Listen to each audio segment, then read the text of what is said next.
Hey guys what's up, welcome back to the 10th part of vector chapter.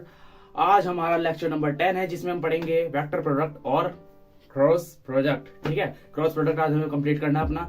Previous video में हमने dot product पढ़ लिया था, वहां का थोड़ा बेसिक यहाँ पर यूज होगा और एक चीज बड़ी यूज होगी, वो है ये। समझ रहे हो इसका क्या मतलब है? 10th क्लास में आपने थंब पढ़ा होगा, ठीक है, राइट हैंड थंब रूल, वो यहाँ पर यूज होगा। अगर नहीं आता तो थोड़ा बहुत तो मैं सिखाऊंगा, ठीक है। अगर नहीं आता तो मेरे ख्याल से एक वीडियो अपलोड है मेरा, मैं डाल दूंगा उसका लिंक कमेंट में, वहां से आप देख सकते हैं। तो चलिए स्टार्ट करते हैं without wasting any more time. जितने भी न्यूमेरिकल्स कराता हूँ अच्छे से कर लेना, ठीक है, और होमवर्क दूंगा, होमवर्क जरूर से कर लेना। तो चलिए स्टार्ट करते हैं। जैसा कि आपको पता चल ही चुका है कि आज हम पढ़ेंगे वेक्टर प्रोडक्ट और क्रॉस प्रोडक्ट। अगर आपने डॉट प्रोडक्ट का वीडियो नहीं देखा तो जाकर उसे देखो, वहां से तो आज आपका यही क्लियर हो जाएगा कि वेक्टर प्रोडक्ट होता क्या है। तो वैसे भी हम यहाँ से आज एकदम स्टार्ट से स्टार्ट करेंगे, तो चलिए स्टार्ट करते हैं। तो प्रीवियस वीडियो में मैंने जैसे बताया था कि जब कभी भी हम दो वेक्टर्स को मल्टीप्लाई करते हैं, हमें स्केलर भी मिल सकता है और वेक्टर भी मिल सकता है। स्केलर मिलेगा तो वो प्रोडक्ट कैसा होगा? डॉट प्रोडक्ट, ठीक है। और अगर हमें वेक्टर मिल जाता है तो उस प्रोडक्ट को हम क्या देते हैं? वेक्टर प्रोडक्ट या फिर क्रॉस प्रोडक्ट। तो आज हमें यही चीज़ डिटेल में पढ़नी है। तो देखो, जब कभी भी हम दो वेक्टर क्वांटिटी को आपस में मल्टीप्लाई करते हैं और हमें इक्वल्स टू में भी वेक्टर ही मिल जाए, उस प्रोडक्ट को हम क्या देते हैं? Cross product. और यहां पर ऐसे क्रॉस का साइन लगाते हैं। इसका मतलब मल्टीप्लाई नहीं है, ये एक ऑपरेटर है क्रॉस प्रोडक्ट का, ठीक है। इसको ही हम कह देते हैं वेक्टर प्रोडक्ट या फिर क्रॉस प्रोडक्ट, ठीक है, क्रॉस प्रोडक्ट, इजी प्रोडक्ट को। अब इसका एक एग्जांपल लेते हैं। मान लो हमने दो वेक्टर्स को मल्टीप्लाई किया, इस फॉर्म में मैं लिख देता हूं एक बारी, और हमें मिल जाता है एक तीसरा वेक्टर हमें मिल जाता है जो कि है वेक्टर ही। ऐसे प्रोडक्ट को हम कह देते हैं वेक्टर प्रोडक्ट या फिर क्रॉस प्रोडक्ट। अच्छा, एग्जांपल देता हूं एक मैं। मान लो R vector into F vector क्या होगा? आर वेक्टर यहां पर क्या है? डिस्प्लेसमेंट वेक्टर है, ठीक है, डिस्प्लेसमेंट वेक्टर, ये आपने पढ़ा था, ठीक है। और एफ वेक्टर क्या? एफ तो भाई फोर्स ही है, तो ये आप अब पढ़ोगे 11वीं क्लास में, ये इक्वल होता है आपका टॉर्क के। टॉर्क क्या होता है यहाँ पर चर्चा ज्यादा नहीं करेंगे। देखो, टॉर्क होती है घुमाव वाली फोर्स, ठीक है। किसी बॉडी को अगर हमें घुमाना हो तो हमें टॉर्क लगाना पड़ता है। यहाँ पर इतना बदल, तो ये भी एक वेक्टर क्वांटिटी ही है, ठीक है। तो हमें एक वेक्टर क्वांटिटी मिली, दो वेक्टर को मल्टीप्लाई करके एक वेक्टर क्वांटिटी मिलती है। इसी को हम कह देते हैं वेक्टर प्रोडक्ट या फिर क्रॉस प्रोडक्ट। क्रॉस प्रोडक्ट, चलिए अब आपको ये तो पता चल गया कि इसको हम वेक्टर प्रोडक्ट या क्रॉस प्रोडक्ट कहते हैं, ठीक है। एक एग्जांपल भी मिल गया। सेकंड चीज आता है, अगर मैं आपसे पूछूं इसका मैग्नीट्यूड क्या होता है? इसका मैग्नीट्यूड, इस सी का जो हमारे पास नया वो आया, वेक्टर आया निकल के, इन दोनों को मल्टीप्लाई करने के बाद उसका मैग्नीट्यूड क्या होता है? What is the magnitude? तो चलिए बात करते हैं। Magnitude of C vector equals to A vector B vector sine theta. ये आपने पहले ही पढ़ा था डॉट प्रोडक्ट में। यहां पर क्या था? ए बी कॉस थीटा था। फिर यहां पर क्या हो जाता है क्रॉस प्रोडक्ट में? ए बी साइन थीटा, ठीक है। अब देखिए, सी वेक्टर का मैग्नीट्यूड इक्वल हो गया ए बी साइन थीटा के। अब जो सी वेक्टर है ये इक्वल नहीं है ए वेक्टर इंटू बी वेक्टर के मैग्नीट्यूड के, ऊपर निकाला था हमने, ठीक है। यहां से आपको मिल जाता है इसका फॉर्मूला, ठीक है, ए बी साइन थीटा। अब ये थीटा क्या है? देखो, दो वेक्टर हैं ये, बी वेक्टर और A vector. Theta is the smaller one of the two vectors. मतलब जो ये थीटा है ना, देखो यहां पर ना दो एंगल बन रहे हैं बीच में, एक तो ये बन रहा है और एक ये भी तो बन रहा है। अगर हम ऐसे देखें तो जो छोटे वाला एंगल होगा वही एंगल हमें यहाँ पे पुट करना है। जो छोटे वाला एंगल होगा वही हमें यहाँ पर पुट करना है। जो छोटे वाला एंगल होगा वही हमें यहाँ पर पुट करना है। इस बात को ध्यान से समझ लेना, ठीक है। तो बस आपका ये मैग्नीट्यूड पता चल गया। अब देखो जरा, जब आपके पास जो सी वेक्टर आया था ये एक वेक्टर है। अब मैंने मैग्नीट्यूड तो निकालना बता दिया, मैग्नीट्यूड का फॉर्मूला, पर डायरेक्शन भी तो है इसकी। अब इसकी डायरेक्शन समझ लेते हैं। पहले आप इसका स्क्रीनशॉट ले लो, ठीक है। ये आर और एफ क्या था और टॉर्क क्या होता है, इन सबका स्क्रीनशॉट ले लीजिए आप। देखो क्रॉस प्रोडक्ट में क्या होता है, डायरेक्शन निकालने के लिए, डायरेक्शन ऑफ, जब भी आप किसी दो वेक्टर को मल्टीप्लाई करते हो ना, फिगर में समझते हैं। देखो ऐसे और ऐसे दो वेक्टर हैं, ये वेक्टर है आपका बी वेक्टर, ये वेक्टर है आपका ए वेक्टर। जब कभी भी आप इनका क्रॉस प्रोडक्ट करते हो तो आपको एक दूसरा वेक्टर मिलता है, तीसरा, ठीक है। ये तीसरे वेक्टर की डायरेक्शन जो होती है ये हमेशा 90 डिग्री ही होगा, आपका इन दोनों वेक्टर से 90 डिग्री पे ही होगा। अब इसकी डायरेक्शन देखो, 90 डिग्री तो ये भी है, 90 डिग्री ये भी है, ठीक है। फॉर एग्जाम्पल ये दोनों वेक्टर एक प्लेन पर लाई कर रहे हैं, ये एक प्लेन है, ठीक है, ये ऐसे लाई कर रहे हैं, ऐसे, ठीक है, ऐसे। और इसके 90 डिग्री पर, मतलब यहाँ से ऐसे 90 डिग्री पर होगा ऐसे, और एक नीचे की तरफ 90 डिग्री पर होगा, ठीक है। अब इसकी डायरेक्शन हमें कैसे पता चलेगी, सी वेक्टर की, इसकी डायरेक्शन कैसे पता, क्योंकि ये तो ऊपर भी है, ये नीचे भी हो सकता है 90 डिग्री। देखो ये भी 90 है, ये भी 90 है, इन दोनों से, ठीक है। अब ये हमें पता चलता है राइट हैंड थंब रूल से। इसके लिए आपको आना चाहिए राइट हैंड थंब रूल।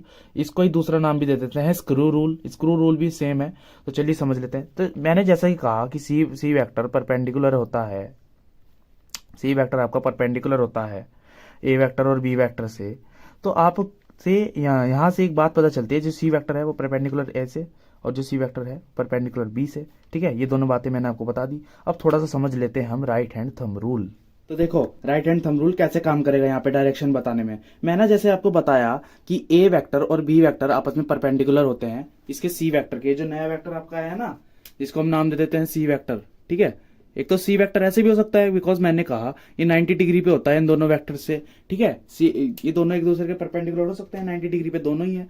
अब राइट हैंड थंब रूल को हमें कैसे यूज करना होता है, देखो राइट हैंड, ये रहा राइट हैंड, सब अपना राइट हैंड लो, और ये तो थीटा है ना, थीटा देखो हमेशा थीटा ए से बी की तरफ देखा जाता है, ए से बी की तरफ, ठीक है। ए से, दोबारा से मैं लिख देता हूं, देखो हमेशा आपका थीटा ए से बी की तरफ देखा जाता है हमेशा। अगर मैं आपसे पूछता हूं, देखो यहां पर ए क्रॉस बी, तो हम ए से बी देखेंगे ऐसे। अगर मैं पूछ लेता हूं बी क्रॉस ए, तो आप कैसे देखोगे, तो ऐसे देखोगे इधर की तरफ, ठीक है। अब हम अप्लाई करके देख लेते हैं। देखो सी वेक्टर कौन सा होगा यहाँ पे, थीटा कैसे, मैंने पूछा ए क्रॉस बी, तो आपका अपने हैंड को ऐसे फिंगर उसकी तरफ कर्ल करो, बी की तरफ, थीटा के अलॉन्ग ऐसे, ठीक है, ऐसे। तो ये कैसे जा रहा है, ऊपर की तरफ। अगर मैं आपसे पूछता हूं बी क्रॉस ए क्या होगा, बी क्रॉस ए में लेना राइट हैंड ही है हमेशा, कहीं उल्टा हाथ लो तब भी ऊपर की तरफ ही दिखाओ, लेना हमेशा सीधा हाथ ही है। अब देखो बी से ए कैसे आ रहा है एंगल, नीचे की तरफ आ रहा है, नीचे की तरफ, तो आप जैसे नीचे कर्ल करोगे तो आपकी डायरेक्शन नीचे है। तो C vector A cross B में ये वाला ऊपर की तरफ होगा, ये नहीं होगा, ठीक है। और बी क्रॉस ए में नीचे वाला होगा, ऊपर वाला नहीं होगा। तो बस इस तरीके से आप राइट हैंड थंब रूल को अप्लाई कर सकते हैं। तो ये देखो ये जो पॉइंट्स आए ना, ये आपको अप्लाई करने हैं, जो कि मैंने आपको बता दिया है, ठीक है। अब हम इनको एक बार पढ़ भी लेते हैं। फर्स्ट पॉइंट हमारा join two vectors tail to tail, मतलब दो वेक्टर को टेल टू टेल ज्वाइन कर लो। फिर place your right hand at the joining point, मतलब जहां वो ज्वाइन हो रहा है ना कोई इनिशियल पॉइंट, वहां पर अपना हैंड रखो और अपनी कर्ल्ड फिंगर करो ए टू बी, अगर ए क्रॉस बी पूछा है, और अगर बी क्रॉस ए पूछा है तो बी से ए की तरफ, जहां इधर थीटा के अलॉन्ग, ठीक है। फोर्थ पॉइंट है कि आपका thumb point along A cross B, मतलब आपको सी वेक्टर पता चल जाएगा। बस यही था आपका राइट हैंड थंब रूल, और आपको डायरेक्शन भी पता चल गई है ए क्रॉस बी की। तो अभी मैं बताने जा रहा हूं आपको ए क्रॉस बी का फॉर्मूला। ए क्रॉस बी का फॉर्मूला, देखो ए क्रॉस बी का फॉर्मूला क्या होगा, ए का मैग्नीट्यूड, बी का मैग्नीट्यूड, साइन थीटा, बस एन कैप। अच्छा ये सब तो हमें समझ में आ रहा है, क्योंकि ए डॉट बी जब हमने पढ़ा था, ए डॉट बी, वहां पे मैंने क्या पढ़ाया था, ए का मैग्नीट्यूड, बी का मैग्नीट्यूड और कॉस थीटा, ठीक है। ये दोनों एक ही बात है, बस यहाँ ऐसे भी लिख सकते हो, ठीक है। और इसको सिंपल ए और बी भी लिख सकते हैं, ठीक है। यहाँ पर कॉस थीटा, यहाँ पर साइन थीटा, चलो ये तो बात समझ में आती है थोड़ी बहुत। ये एन कैप क्या आ गया, ये एन कैप क्या आ गई नई चीज। देखो मैंने क्या कहा था, जब भी हम ए क्रॉस बी को मल्टीप्लाई करते हैं तो हमें एक नया वेक्टर मिलता है, मैंने ये चीज कही थी। और वेक्टर में हमेशा क्या होता है आपका, एक तो मैग्नीट्यूड होता है और एक डायरेक्शन भी तो होती है, डायरेक्शन। तो मैग्नीट्यूड तो आपका ये बता देगा और डायरेक्शन आपका एन कैप बताएगा। अब इस एन कैप के बारे में हमें थोड़ी सी चर्चा करनी है, तो चलिए कर लेते हैं। अब देखिए जिस तरीके से मैंने आपको बताया था कि सी वेक्टर क्या होता है, ये परपेंडिकुलर होता है, थंब रूल से हमने इसकी डायरेक्शन भी निकाल ली थी। तो ये एन कैप क्या होता है, अब हमें एन कैप के बारे में पता चलना है। ये तो आपका मैग्नीट्यूड हो गया, ये आपका डायरेक्शन हो गया। अब हमें एन कैप के बारे में चर्चा करनी है। देखो एन कैप क्या होता है, N cap is a unit vector, मतलब ये एक यूनिट वेक्टर है। यूनिट वेक्टर क्या होता है, जो खाली डायरेक्शन बताने का काम आता है। तो एन कैप भी एक यूनिट वेक्टर है, एन कैप एक यूनिट वेक्टर है टू अ प्लेन, मतलब टू अ प्लेन जिसपे वेक्टर्स लाई कर रहे हैं, जिसपे वेक्टर लाई कर रहे हैं, to a plane given by right hand thumb rule, मतलब इसको राइट हैंड थंब रूल से हमने इसकी डायरेक्शन बता दी, ठीक है। बस ये खाली एन कैप है, it is N cap is a unit vector to a plane perpendicular to a plane, ठीक है, containing a vector and b vector given by right hand thumb rule, ठीक है, राइट हैंड थंब रूल। अच्छा screw rule भी आता है इसमें। देखो ये जो आपका ए बी क्रॉस ए है, कभी ध्यान रखना, ये जो क्या कहते हैं, अगर मैं मार्कर को स्क्रू मानता हूं तो अगर मैं इसको इस पॉइंट पे रखता हूँ और घुमाना स्टार्ट करता हूँ क्लॉकवाइज, ठीक है, क्लॉकवाइज कैसे, ऐसे, क्लॉक ऐसे ही तो घूमती है ऐसे, अगर मैं क्लॉकवाइज घुमाना स्टार्ट करता हूँ ऐसे, तो ये क्या होगा, ये अंदर की तरफ जाएगा, ठीक है, क्लॉकवाइज ऐसे, यहां पर क्लॉकवाइज ऐसे हो गया, देखो ऐसे, बी से ए की तरफ, तो ये कैसे जा रहा है, नीचे की तरफ जाएगा ना, देखो ऐसे, ए ऐसे घुमाता होगा क्लॉकवाइज, तो ये नीचे जाएगा ऐसे ऐसे ऐसे ऐसे। अगर मैं इसको ऊपर करता हूँ, ठीक है, ऐसे घुमाता हूँ क्लॉकवाइज, तो ये कैसे जा रहा है, सी की डायरेक्शन में। यही आपका स्क्रू रूल है, वैसे थंब रूल बेस्ट है, स्क्रू रूल भी वही एक चीज है, ठीक है।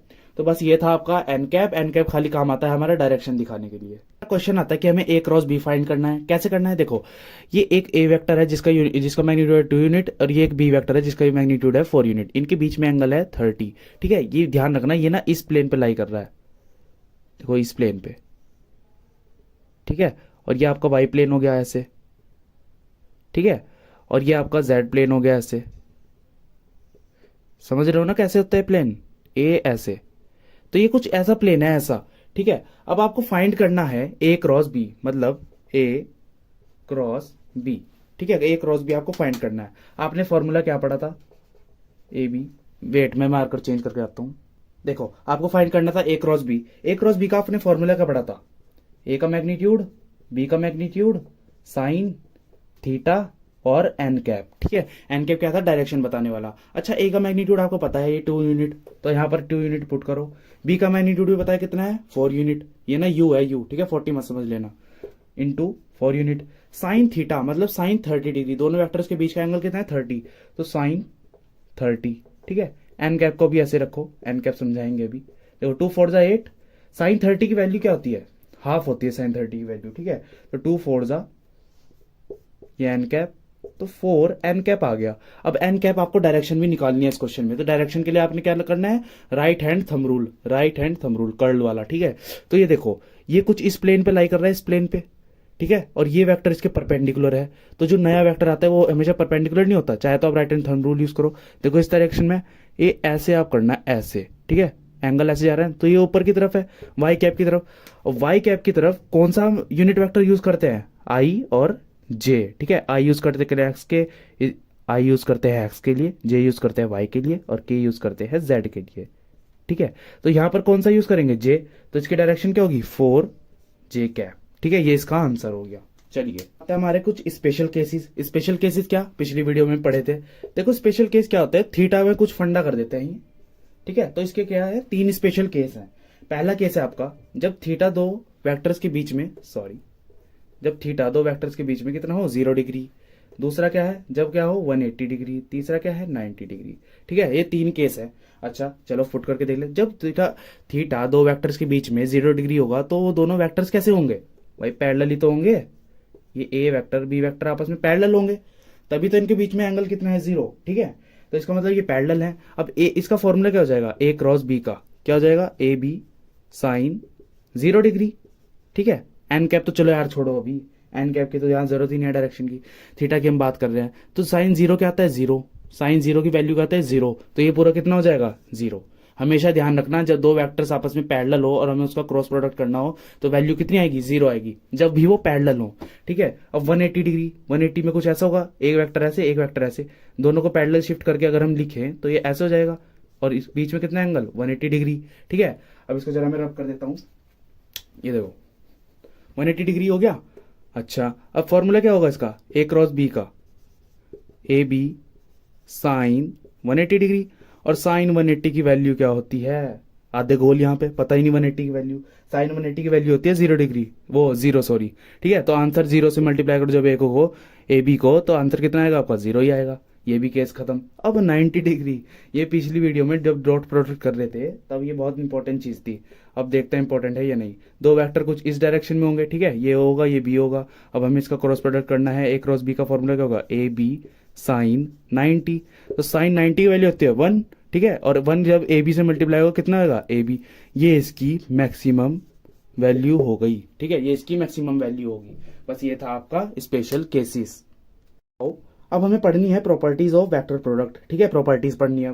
पहली प्रॉपर्टी क्या आती है आपकी, product, vector product is commutative और नॉट। तो ये नहीं होता कॉम्यूटेटिव, क्यों नहीं होता समझ लेते हैं। देखो ए क्रॉस बी अनइक्वल होता है बी क्रॉस ए के, ठीक है। बी क्रॉस ए के अनइक्वल होता है ए क्रॉस बी। क्यों होता है ये समझते हैं। देखो ए क्रॉस बी का फॉर्मूला क्या होगा, ए बी साइन थीटा, ठीक है। और बी क्रॉस ए का क्या होगा, ए बी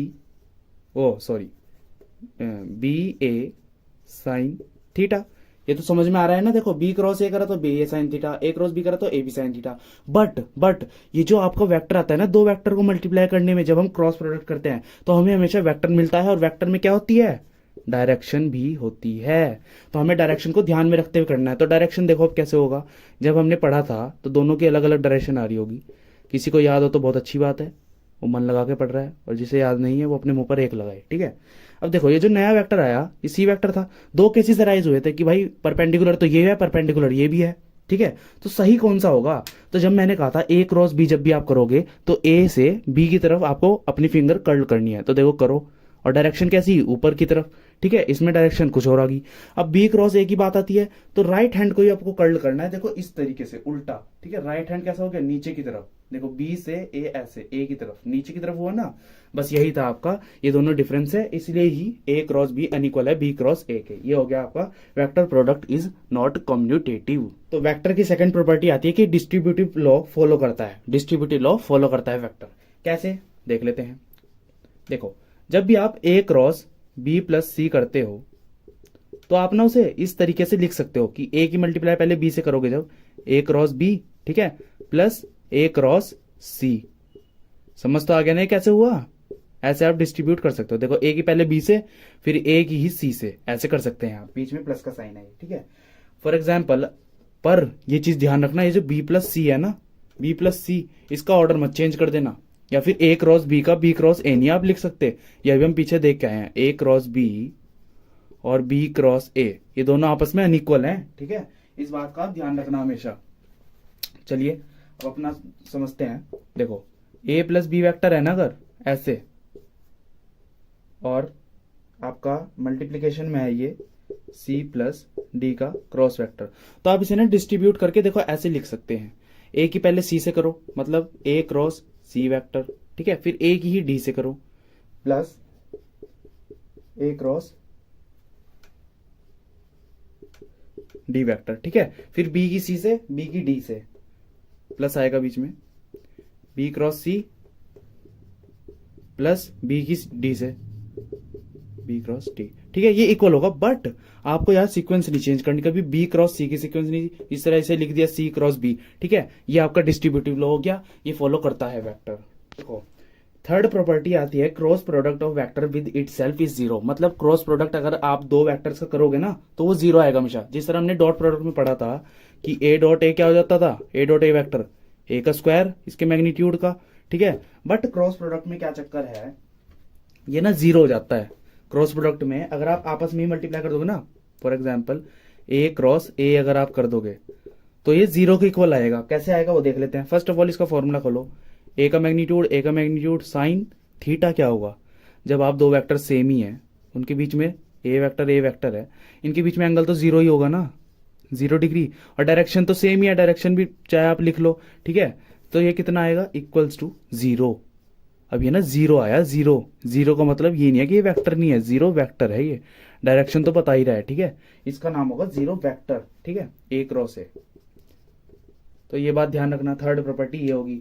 पिछली बार जब आपने करा था तो ये सारी प्रॉपर्टीज यूज हो रही थी न्यूमेरिकल करते हुए, इसलिए इन प्रॉपर्टीज को जरा ध्यान से करना। अच्छा अगर मैं पूछता हूं आपसे आई क्रॉस आई क्या होगा, तो आप क्या कहेंगे, जीरो होगा, बिकॉज ये दोनों सेम वेक्टर हैं। इसी तरीके से के क्रॉस के क्या होगा, ये भी जीरो होगा। जे क्रॉस जे क्या होगा, ये भी जीरो होगा, बिकॉज ये सब सेम वेक्टर है। फॉर एग्जाम्पल दोबारा खोल के दिखा देता हूँ, जे साइन दोनों सेम है, तो कितना थीटा होगा, जीरो, ठीक है। बस साइन जीरो की वैल्यू जीरो, ये पूरा जीरो। ये था आपका cross product of vector with itself is zero vector. हमें समझना है cross product of orthogonal unit vector. Orthogonal का मतलब, यूनिट वेक्टर का मतलब आपको पता है, ऑर्थोगोनल का मतलब होता है mutually perpendicular to each other. मतलब कुछ ऐसे होंगे, देखो आई जे के, देखो ऐसे, या आपका एक्स एक्सिस होगी, या आपकी वाई होगी, या आपकी जेड होगी, ठीक है। क्रॉस प्रोडक्ट हमें करके बताना है, मतलब आई क्रॉस आई हमें बताना है, जे क्रॉस जे हमें बताना है, के क्रॉस क्रे हमें बताना है। ये सब हमें बताना है, ये तो हम पहले भी बता चुके हैं। आई क्रॉस आई क्या होगा, 0, बिकॉज सेम डायरेक्शन है। आई क्रॉस आई किसके लिए यूज होता है, एक्स एक्सिस के लिए, ठीक है। आई क्रॉस आई क्या होगा, 0, बिकॉज इन दोनों के बीच में एंगल कितना है, 0 डिग्री। और साइन 0 क्या आता है, देखो इस तरीके से ना, आई का मैग्नीट्यूड साइन थीटा कितना हो गया, 0 डिग्री। साइन 0 डिग्री की वैल्यू क्या होती है, 0। अगर आप 0 से मल्टीप्लाई करोगे ये पूरा 0 हो जाएगा, ठीक है। इसी तरीके से ये तीनों भी 0 के इक्वल होंगे, ठीक है। मेन बात जो आती है ना वो नेक्स्ट बात आती है, इसको मैं पहले रब कर देता हूं। ये देखो, अब आप मुझे बताओ जरा, आई क्रॉस जे क्या होगा, जे क्रॉस के क्या होगा, के क्रॉस आई क्या होगा, ये बताओ जरा। ये भी डायरेक्ट बता सकते हो क्या, इसके लिए आपको पहले समझना पड़ेगा, ठीक है।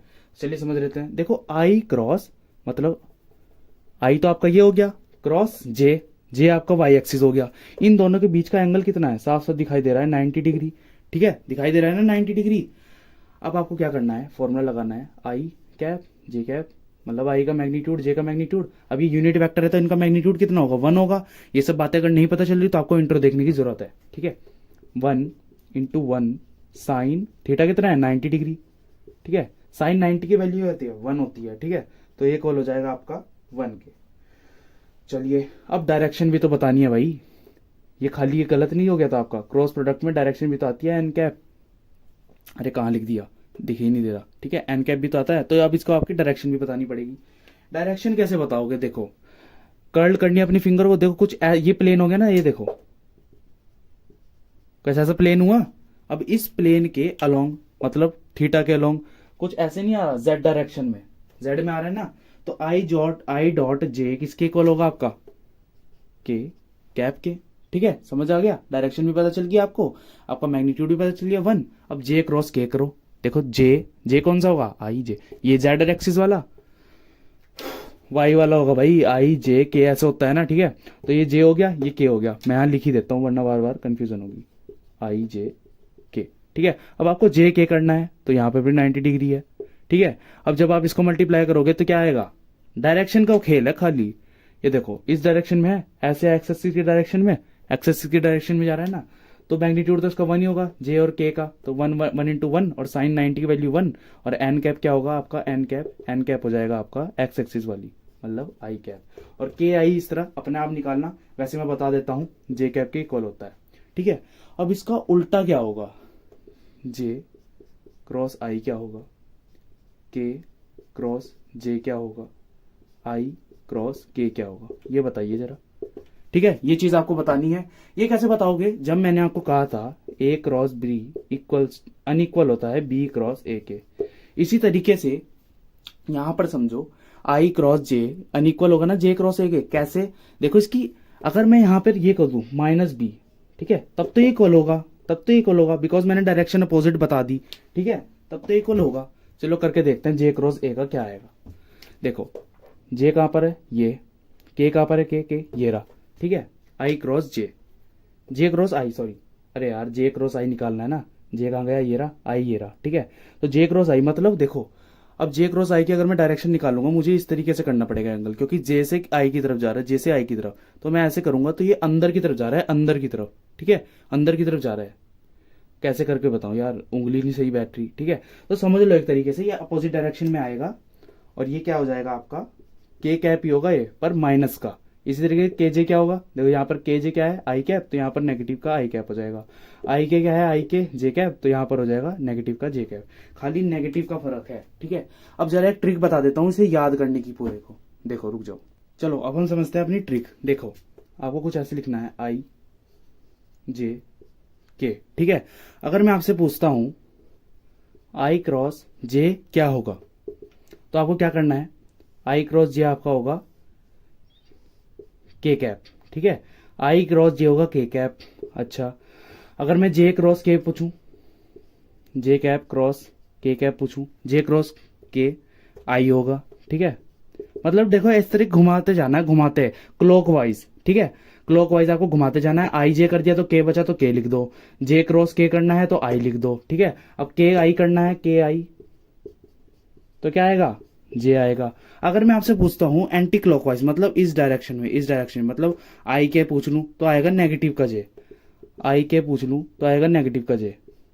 समझ रहे हो ना? मतलब जब भी आप क्लॉकवाइज घूमोगे तो आपके पास आएगी पॉजिटिव वाले, और एंटी क्लॉकवाइज घूमोगे तो आपके पास आएगी नेगेटिव वाले।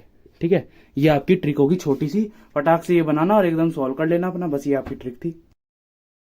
अब हमें समझना है cross product of two vectors when A and B vector are given in Cartesian form. मतलब जो ए वेक्टर है आपका, ए वेक्टर, ठीक है, वो आपको गिवन हो कार्टेशियन फॉर्म में। कार्टेशियन फॉर्म का मतलब इस कुछ इस तरीके से, ए X I cap plus B Y J cap plus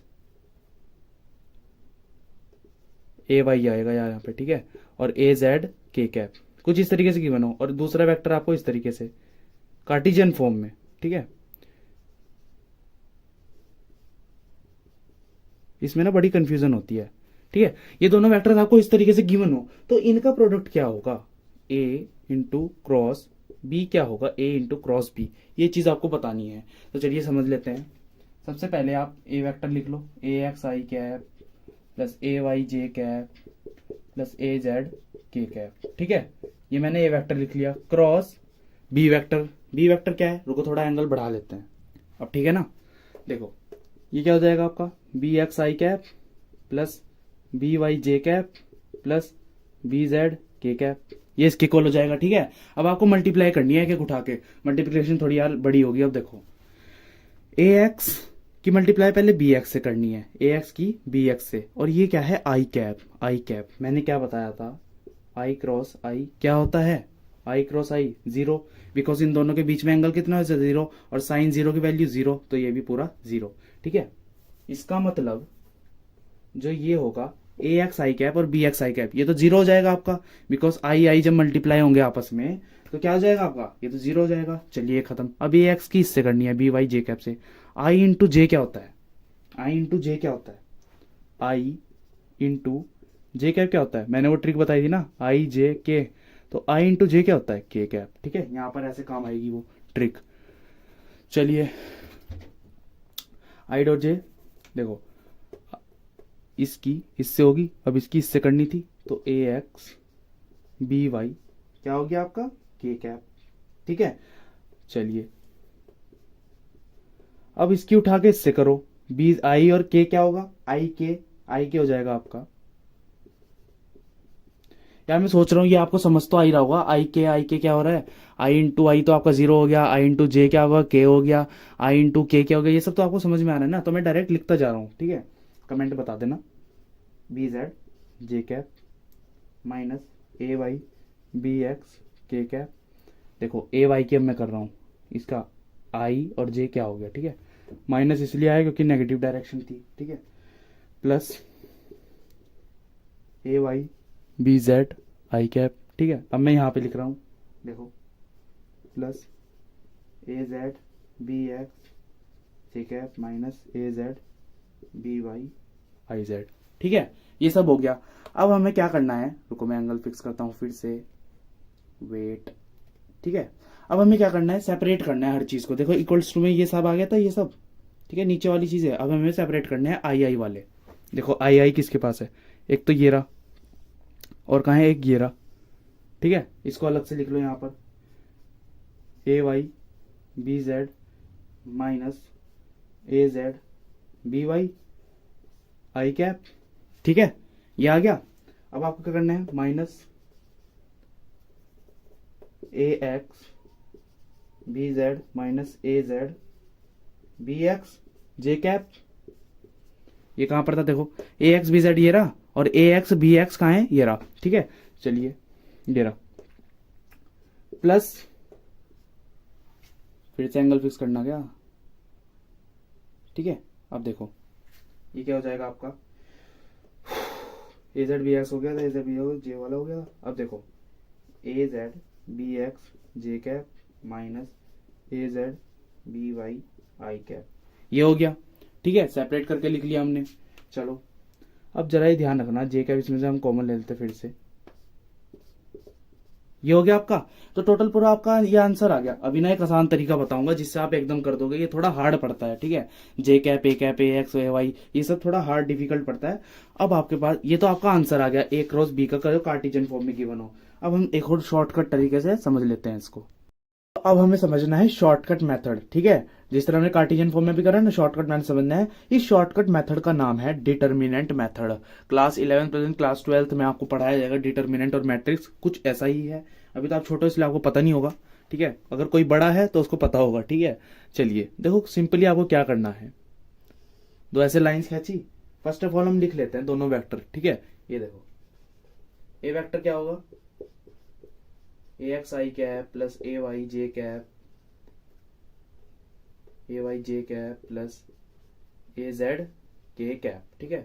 B vector क्या होगा, B x I cap plus B Y J cap plus B Z K cap, ठीक है। ये आपका वेक्टर आपने लिख लिया। अब सिंपली आपको दो ऐसे लाइनें खींचनी है, इसको कहते हैं डिटर्मिनेंट, ठीक है। सीधे हाथों को डिटर्मिनेंट, और ऐसे जो मुड़ जाते हैं उनको कहते थे मैट्रिक्स, ठीक है। अभी आपको मैट्रिक्स नहीं पढ़ना, डिटर्मिनेंट देखो। आपको सिंपली यहाँ पर लिखना है आई जे के, ठीक है। सिंपली ऐसे लिख लेना आई जे के। और फिर जो इसका ए का कंपोनेंट है ना, ए वेक्टर का, ये आई वाला, वो आपको यहां पर लिखना है, ठीक है। जिस तरह यहां पर है ए एक्स, इसी तरीके से ए वाई है वो जे पर लिखना है, सॉरी देखो ऐसे। और ए जेड का यहां पर, इसी तरीके से बी का यहां पर लिखना है आपको, B X B Y B Z, ठीक है। अब इसको फाइंड कैसे करते हैं, देखो ए क्रॉस बी कैसे फाइंड करते हैं, ए क्रॉस बी कैसे फाइंड करते हैं, ये अब हमें सीखना है, ठीक है। सबसे पहले यहां पर आई कंपोनेंट वाले हम क्या करते हैं, फाइंड करेंगे। देखो आई की लाइन ये है, आई जिस कॉलम और जिस क्या कहते हैं रो में है उसको हाइड कर लो। मतलब आई ऐसे है ना, देखो ये इस कॉलम में है तो ये कॉलम ये रो आप हाइड कर लो ऐसे, और ये ऐसे हाइड कर लो। ये तो ये चार बचे, ठीक है, ये चार बचे, इसको ध्यान से देख लो। अब इसको आपको ऐसे क्रॉस मल्टीप्लाई करनी है, क्रॉस मल्टीप्लाई, क्रॉस मल्टीप्लाई, ठीक है। आई को हाइड करके देखो, आई का निकाल रहे हो, आई को हाइड करो, इन दोनों चीजें। अब क्या आएगा यहां पर, A Y into B Z minus, अब यहां पर माइनस का साइन आएगा, A Z into B Y, ठीक है। ये हो गया आपका आई का। चलिए एक सेकंड का टाइम दो मुझे। इसी तरीके से आपको यहां पर अब माइनस का साइन आएगा जे। यहां पर ना देखो कुछ हिडन साइन भी होते हैं, वो मैं बता देता हूं। देखो जिस तरह ये 9 चीजें हैं इसमें, आई जे के एक्स ए वाई ए, तो इसके कुछ हिडन साइन होते हैं, minus plus minus, minus plus, नहीं नहीं नहीं नहीं ऐसे होते हो, plus minus plus minus plus minus plus minus plus, ठीक है, ऐसे होते हैं। इस साइन को जरा स्क्रीनशॉट ले लो, इसको मैं अभी रब करूंगा, ठीक है। हो गया, चलो चलिए अब जरा देखो, ये आपको जे वाले करने थे। अब क्या करोगे, जे जिस लाइन और कॉलम में उसको हाइड करो ऐसे, ऐसे देखो ये चार बचे, ये दोनों बचे और ये दोनों बचे। अब आपको इसका क्रॉस मल्टीप्लाई करना है, इसका इससे, इसका इससे कर देते हैं। देखो जे को हाइड करा ऐसे, ये वाली लाइन, ये वाली लाइन, ए एक्स का बी जेड से, ए एक्स बी जेड माइनस, देखो माइनस का साइन आएगा, फिर ए जेड बी एक्स, ठीक है। अब देखो इसका क्या मैंने हिडन साइड में बताया, जिसका पॉजिटिव था, प्लस माइनस प्लस, ठीक है, प्लस ये क्या आएगा आपका, ए x B Z minus A Z B x. मैंने इसको ऐड कर लिया ना इससे और इससे, इन दोनों, अब इसकी मल्टीप्लाई हुई थी, देखो इसकी और इसकी, ठीक है। इस तरीके से आपका ये आ गया। देखो कितना आसान मेथड था, बस यही आपका डिटरमिनेंट मेथड, ऐसा आपने फाइंड कर लिया ना। देखो ये आसान पड़ा, बल्कि वो वाला हार्ड था। चलिए एक क्वेश्चन कर लेते हैं। मैं आपको दो वेक्टर देता हूं, ठीक है, दो वेक्टर आपको दे देते हैं, ए वेक्टर और बी वेक्टर, ठीक है। दो वेक्टर मैं आपको दे रहा हूं, आपको ए क्रॉस बी निकाल के दिखाना है। 3i कैप प्लस जे कैप प्लस 2 के कैप, ठीक है, प्लस 2 के कैप। अभी आपको फाइंड करना है 2i कैप माइनस 2 जे कैप प्लस 4 के कैप, ठीक है। आपको फाइंड करना है ए क्रॉस बी। कैसे करोगे, पॉज करो वीडियो और जल्दी से करके दिखाओ इसको, ठीक है। मैं यहां पर करता हूं, देखो कैसे करना है, आई जे के, ठीक है। अब इसके कंपोनेंट रखने मुझे, इसका 3 1 2, इसी तरह इसके 2 माइनस टू प्लस का 4, ठीक है। अब एक क्रॉस बी के लिए क्या करते थे, इक्वल्स टू, देखो आई कैप, आई को हाइड करो इसे और इसे, 4 1 जा 4, इस तरह माइनस टू क्या हो जाएगा, -4, और यहां पर बीच में माइनस का साइन बिताता है, माइनस इंटू -4, ठीक है। अब यहाँ पर माइनस का आ जाएगा, क्या आ जाएगा आपका, j 3 into 4 -2 into 2 plus k cap. ये समझ में आ गया ना, जे का कैसे करा, इसे हाइड करा और इसको हाइड करा। 3 इंटू 4 12 माइनस 2 टू जा 4, ठीक है। इस तरह का प्लस के का क्या होगा, 3 4 जा 12, 2 टू जा 4 माइनस का, ठीक है।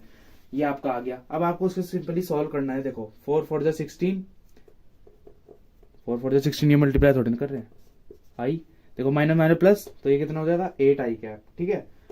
ये हो जाएगा 3 4 जा 12 माइनस जे कैप, 3 4 जा 12 4 प्लस के कैप, 12 में से 4 गए 8, ठीक है।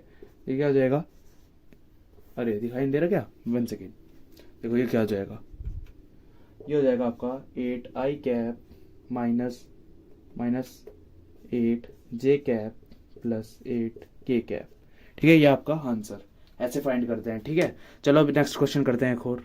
नेक्स्ट क्वेश्चन है हमारा, find the torque of force. आपके पास सामने गिवन है, देखो इसके ना आई जे के ऊपर मैंने कैप नहीं लगाई, आप लगा लेना, ठीक है। ये कैप है, and acting at the point R, ठीक है, अबाउट द ओरिजिन। आपको करना है फाइंड टॉर्क। सबसे पहले टॉर्क का फॉर्मूला, आपको अगर नहीं पता टॉर्क क्या होता है, कोई बात नहीं, अभी आप नए बच्चे हो, ठीक है। R vector into F vector, ठीक है, ये होता है। किस तरीके से करेंगे, आपको एफ गिवन है, एफ वेक्टर क्या है आपका 2 आई कैप माइनस 3 जे कैप प्लस 4 के कैप, ठीक है, के कैप। अब आपको आर वेक्टर क्या गिवन है, 3 आई कैप प्लस 2 जे कैप प्लस 3 के कैप, ठीक है, ये गिवन है। यार डिटर्मिनेंट मेथड लगाओ ना, जब आपको किसी चीज का क्रॉस मल्टीप्लाई करना होता क्या करते थे, दो लाइन खींचते थे, आई जे के लिखते थे, ठीक है, क्या करते थे 2 माइनस 3 4 3 2 3, मजा आता, तो मजा आता है ये करते हुए भी, ठीक है। तो क्या करते हैं आर इंटू एफ। अब जरा एक बात बताना, क्या ये मैंने सही लिखा, क्या ये मैंने सही लिखा, ऑर्डर गलत नहीं कर दिया मैंने, ऑर्डर का बहुत ज्यादा ध्यान रखना है। आर इंटू एफ करना था ना, ये देखो मैंने आर वाला तो नीचे लिख दिया, एफ वाला ऊपर लिख दिया, पहले आपको ऑर्डर का हमेशा ध्यान रखना है, ठीक है। तो ये गलत था, समझ आ गया, अब ये गलती कभी नहीं करोगे आप, ठीक है। तो आर वाला आपको पहले लिखना है 3 2 3 और 2 माइनस 3 4, ठीक है। अब कुछ नहीं यार, सिंपली मल्टीप्लाई करना है आपको, चलो कर देते हैं फटाफट से।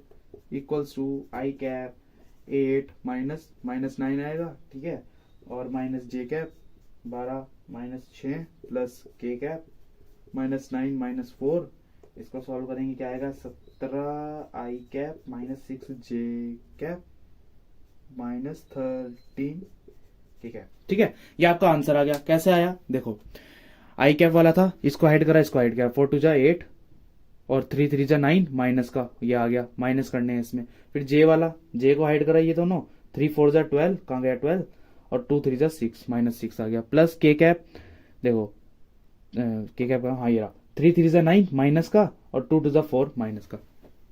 हिडन साइन ध्यान रखना, बार बार यहाँ माइनस क्यों आ रहा है जे का, क्योंकि ये हिडन साइन है, यहाँ पर नेगेटिव पॉजिटिव नेगेटिव, ये हिडन साइन आपको खुद लगाने पड़ते हैं, ठीक है। बस ये था आपका आंसर, टॉर्क आपने फाइंड कर लिया।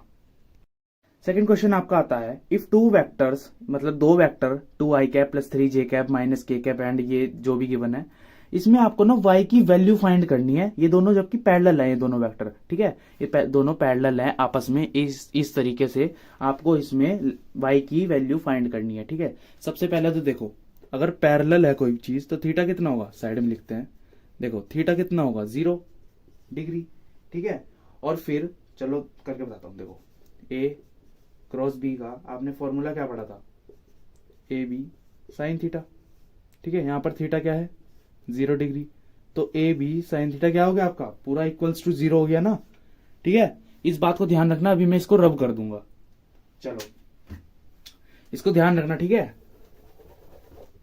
ये मतलब जो भी इनका क्रॉस प्रोडक्ट होगा ना इन दो वेक्टर का, वो इक्वल होगा 0 के, ठीक है। ये बात ध्यान रखना, बिकॉज ये पैरेलल है।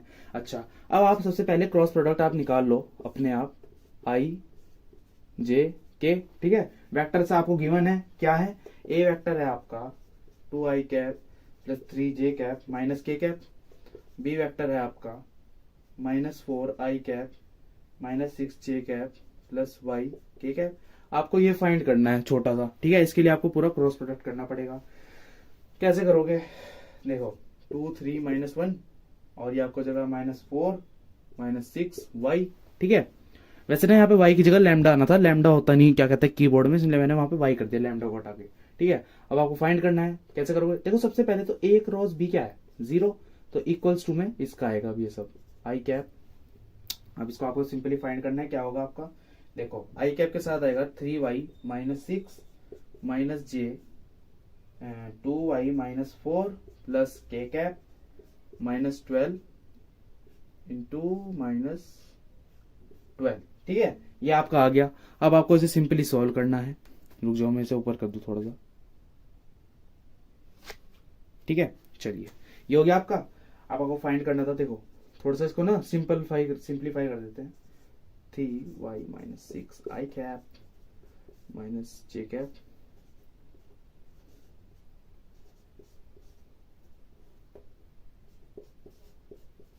ठीक है, ये 0 क्यों वहां पे? देखो प्लस -12 है, -12 है। ठीक है, तो ये प्लस हो जाएगा ये वाला, और ये दोनों 0 हो जाएंगे।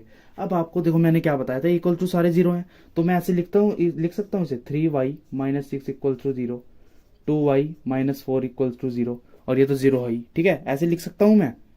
चलिए अब यहां से भी एक चीज देखो जरा, देखो मैंने दिखाई नहीं दे रहा था, अब देखना।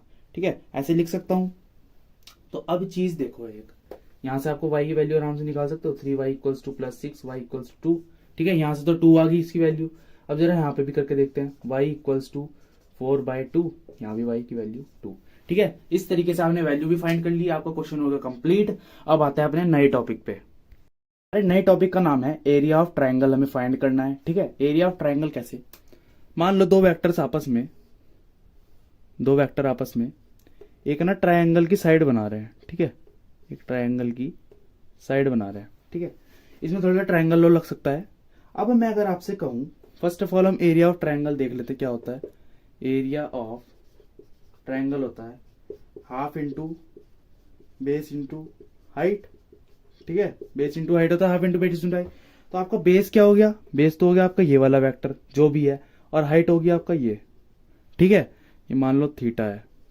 अब जरा मैं अगर एक से बात पूछता हूं, मान लो ये ए वेक्टर है और ये बी वेक्टर है, तो बी वेक्टर से अगर हम इसका कंपोनेंट तोड़ दें, ऐसे बी वेक्टर के कंपोनेंट तोड़ दें, तो ये वाला का वेक्टर कौन सा होगा? B cos theta.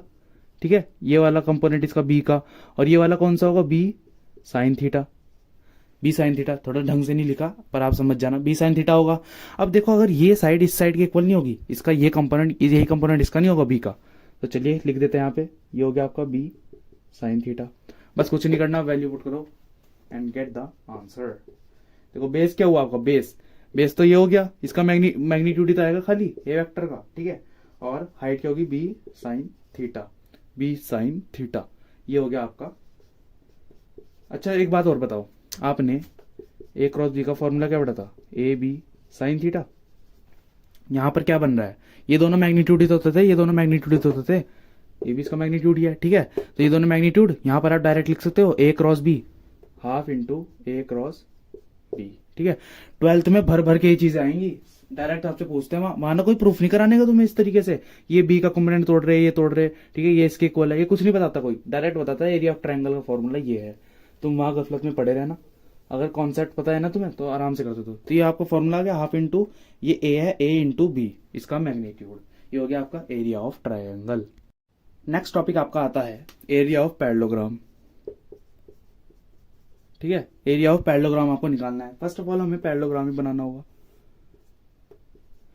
इसको नाम दे देता हूं बी वेक्टर, इसको नाम दे देता हूं ए वेक्टर, इसके बीच में एंगल है थीटा। ठीक है, चलिए अब एरिया ऑफ पैरेललोग्राम होता क्या है? बेस इंटू हाइट, ये होता है बेस इंटू हाइट। भाई बेस तो ये हो गया ए वेक्टर और हाइट ये होगी। ठीक है, बेस क्या था आपका? ए का मैग्नीट्यूड। हाइट क्या है आपकी? हाइट निकालना पड़ेगा फिर से। देखो यहां से परपेंडिकुलर घेरा, ठीक है, बी को तोड़ लिया, उसके कंपोनेंट को तोड़ लिया, तो ये क्या होगा? बी साइन थीटा हो जाएगा। यहाँ फिर से बी साइन थीटा आ गया। ठीक है, ये दोनों मैग्नीट्यूड है तो ये इक्वल हो गया आपका ए क्रॉस बी के। जो 12th में करोगे ना, डायरेक्ट आते हैं क्वेश्चन, एरिया ऑफ पैरेललोग्राम निकालो। ठीक है, और एरिया ऑफ ट्रायंगल निकालो। अब इसके ऊपर एक क्वेश्चन भी कर लेते हैं, बस यही था आपका एरिया ऑफ पैरेललोग्राम का फॉर्मूला, ए क्रॉस बी। तो ये क्वेश्चन है आपका होमवर्क। आपको इसमें क्या करना है, कैलकुलेट एरिया ऑफ ट्रायंगल, आपको फॉर्मूला बता दे हाफ अपॉन उसका ए क्रॉस बी का मैग्नीट्यूड, ठीक है। Determined by the two vectors equal to, ये दो वेक्टर आपको दे दिए, इनका क्रॉस प्रोडक्ट करना और आपके फॉर्मूले में पुट करना, आपको आंसर मिल जाएगा। आंसर करना कमेंट। सो इसी के साथ आपका वेक्टर प्रोडक्ट होता है खत्म, ठीक है। बहुत अच्छे से कर लिया। और होमवर्क आपका लास्ट वाला क्वेश्चन मैंने दे दिया, उसको कर लेना, उसके आंसर कमेंट में कर देना।